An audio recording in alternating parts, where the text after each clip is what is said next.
Hi, this is Dan Schwab. I'm co-president of D&H. I'm here. I'm going to interview Izzy Schwab, our CEO, a little bit about the history of D&H. This is for his Hall of Fame application, and also just good for the D&H archives. So I'm going to sit over here, Izzy, and ask you some questions. Feel free to answer any way you want to off the cuff. What's been your most memorable moment at D&H over the last 50 years? Tomorrow. It's exciting. It's going to be different. There's going to be change, and I'm looking forward to it. All right. When you were inducted into the 2002 CRN Hall of Fame, along with John Chambers, president and CEO of Cisco, how was that experience for you, being recognized alongside one of the industry's leading visionaries? It was mind-boggling. I didn't know what I was there. My speech was thanking the industry for giving D&H the chance for a little distributor to grow. Wonderful. D&H hit the $2 billion mark in 2009. Was that a milestone you always envisioned reaching when you became president over 20 years ago? $1 billion was out of the sight when I became president. Anything you would do differently, knowing what you know now? Yes. We probably opened 25 warehouses around the country till we finally narrowed down with the right locations and the right facilities to serve our customers. Okay. What's the greatest lesson you've learned in business? To treat people like you want to be treated. And how about what's the greatest lesson you've learned in life? To respect family, nurture family, and constantly being torn between business and family, and you do your best to modify both. Were you always techie? Very much so. If it can be taken apart, I'll take it apart. What's the one product that you can't live without? PDA. As you get older and the world gets more complicated, without my PDA, I might as well not get out of bed in the morning. Who is your favorite son? Both of them. I made them both co-presidents because the company was to the size that if one was president, we would need two vice presidents. That's an extra person because there was too much for one person to stay on top of. What were your first thoughts about the business when the recession hit in 2008? How to preserve as many jobs as we could for the people and still preserve the company. Any predictions for the IT industry? It's going to become more mobile. It's going to become more personal. I can envision the time when 6-year-olds will walk around with tablets.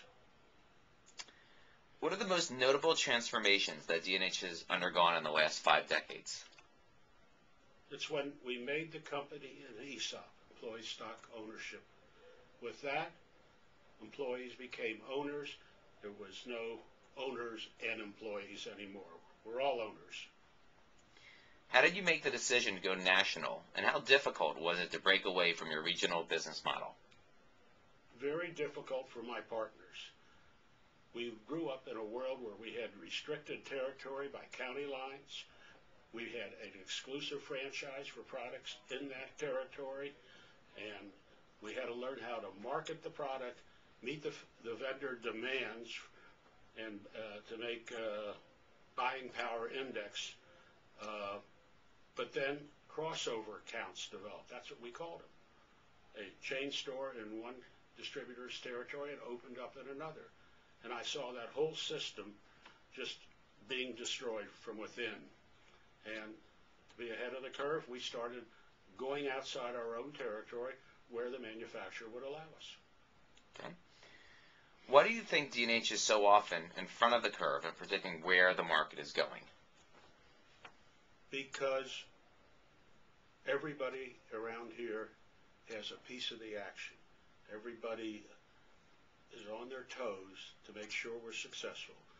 And it's a business of change, and it's a business of new products. And we have to stay ahead of that curve. We're not the biggest, probably never be anywhere near the biggest, but we can be the best.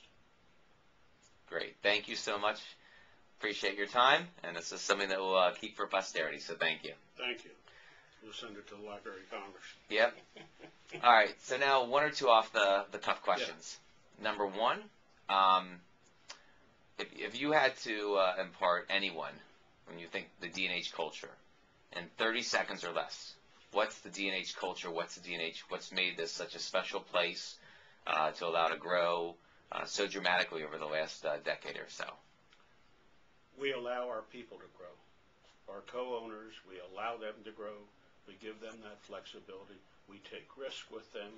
We encourage risk by our employees. It's a world of change. We have our traditions, and it's a paradox to what's new and what's coming. And we have to find the right balance. We don't want to change the mentality of the company, but we must look for the future. And the final question is, what's your favorite fun story at D&H? Anything over the years that was an event or an experience or something that kind of encapsulates D&H that you get or reminds you, whether it's anniversaries or events or anything that kind of makes you think about D&H? Well, I sort of got a kick out of the old days when the recording artist would come to us, and I had to drive them around to all the disc jockeys, and it was a different world. Okay. Who did you spend time with back then? Mario Lanza, Perry Como, never got Elvis, but, Dinah Shore, Excellent. Jim Croce, was it, or Harry No, Chapin? that's your generation. Okay. Yeah. All right, thank you. Okay. You're done. You don't have to Done? smile or look pretty anymore.